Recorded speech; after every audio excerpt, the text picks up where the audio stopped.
We're going to talk about error matters, but Bob covered permitting. Missy's going to cover some compliance and surviving an audit.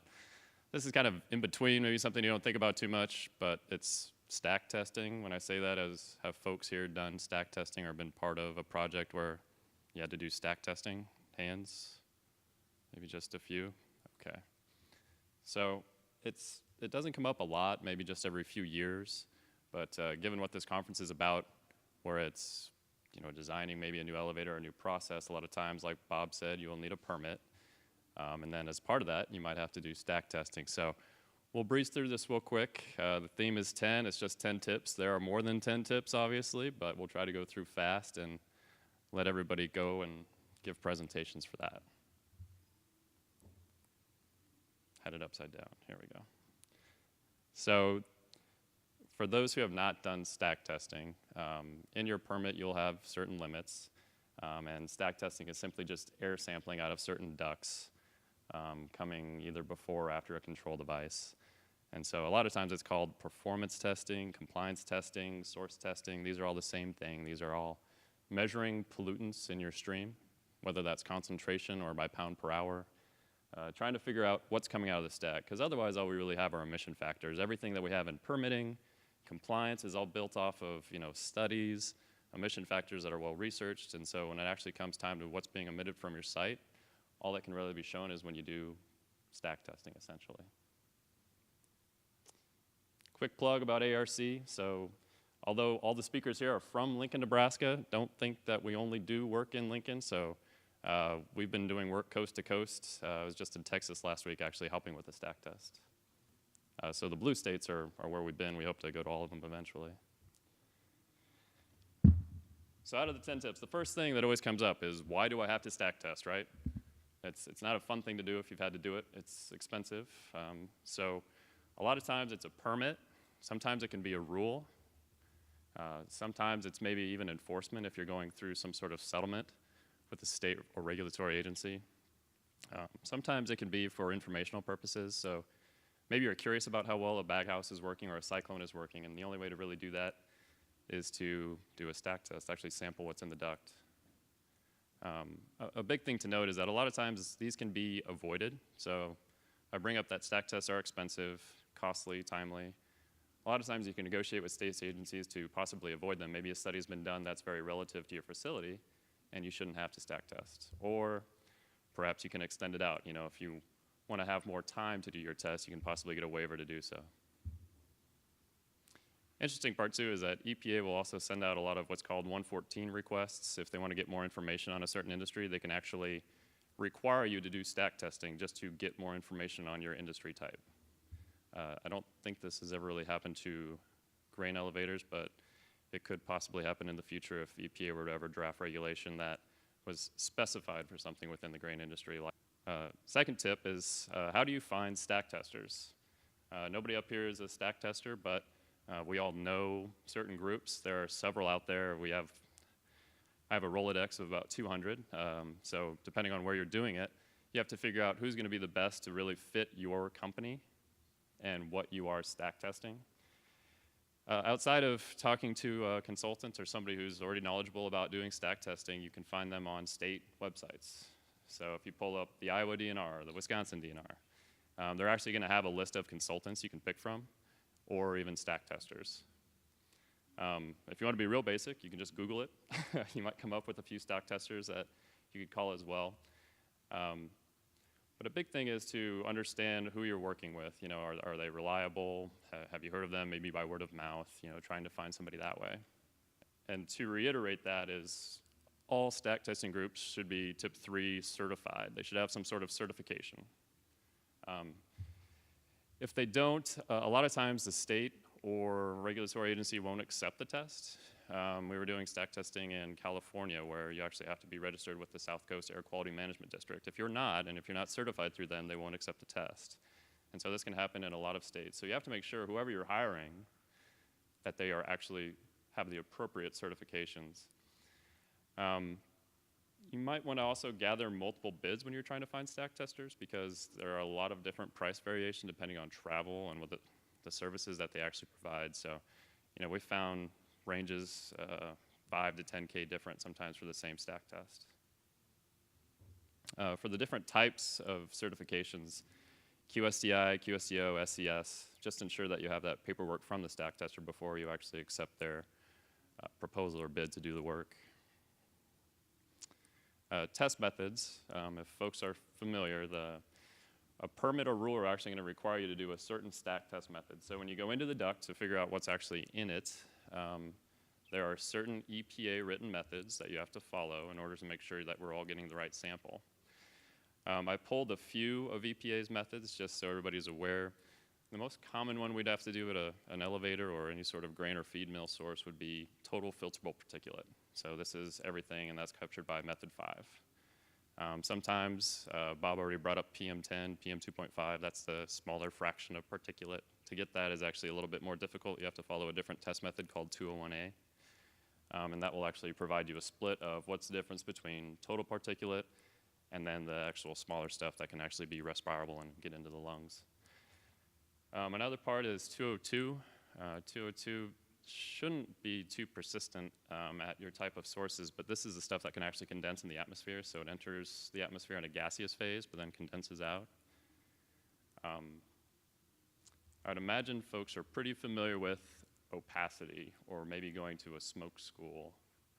By show of hands, has anybody Method 9 certified in the room or able to read stacks? Okay, yeah, me too. It's a fun thing, if you've ever had to do it, to actually go out and sit in a parking lot and read smoke and actually do the different sets of opacity. It's on 5% increment where you have to sit and read and actually make sure that your eye is as good as what the opacity sensor is testing out of like a makeshift stack, essentially. So, and then you carry your certification so that you can actually read smoke. So it's a different type of testing. So you're not actually doing something where you're putting a probe into a stack, you're just actually doing a visible observation. If you're not certified and still want to do this type of visual observation, everybody can kind of read smoke, right? So there's what's called a method 22. If you can essentially just be somewhat familiar with whether or not there are emissions coming from a stack or an area, possibly your permit might have method 22 or just visible emission operations, and that's where you don't have to have the certification like you would for method 9. Trying to think of other sources folks might have just to be, considering. You might have to test for other things like combustion pollutants, or maybe some have some VOCs, possibly if you have like a boiler, engine, or dryer at the site. But typically it should just be mostly particulates and visible emission testing. A big thing that goes into this, and I need to keep cognizant of this while I'm doing this because we have 10 or 15 minutes, but is scheduling your stack tests. So it will take a while once you get a stack tester secured to actually get them on the books. It takes sometimes 3 to 6 months to get the right tester for your job. And they can be secured for quite a while because that's kind of the time frame these folks work on. It's almost like building something where you're trying to get a construction crew to come in and actually test the stack. So getting them in advance and then making sure that your site is lined up and ready to do it. And there's seasonal variability, as you can imagine. During harvest, you're going to be a little bit busier. You might have a few more things going through your site, maybe more things going on. So you want to take these into account when you're trying to schedule when you'll have the stack testers come out.